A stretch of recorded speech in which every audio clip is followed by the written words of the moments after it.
Hey guys, in this video, I quickly want to go over when you should get insurance for a new Tesla vehicle purchase. It's one of the steps in the purchasing process. So I'm going to launch the Tesla app, and then in your new vehicle purchase, we're going to go to the steps by clicking continue.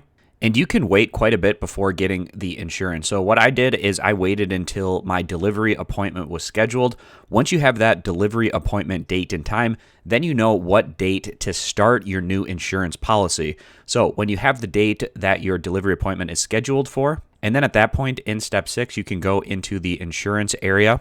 You can upload either a picture of your insurance policy or a PDF of it. I uploaded the file and then just put in your insurance information, the insurance company, policy number, and expiration date to get that set up and ready to be active on your delivery date. And for me, getting insurance was pretty much the last thing that I did in this delivery step-by-step process. So even step 7, I had completed beforehand paying for the vehicle. You're pretty much waiting on that step 5, scheduling your delivery appointment so you know exactly when you can get that insurance for. And you'll get the VIN for the Tesla vehicle that you had purchased pretty early on. You're going to need that VIN when you're getting the insurance policy. This is something people get confused about during the delivery process, when exactly to get that insurance, and you can wait until you get that delivery appointment, and then it makes things pretty straightforward in terms of when to sign up and get that policy in effect. So I hope this quick tutorial was helpful, going over when to get insurance for a new Tesla vehicle purchase. I appreciate you guys stopping by, and consider subscribing for more Tesla content in the future.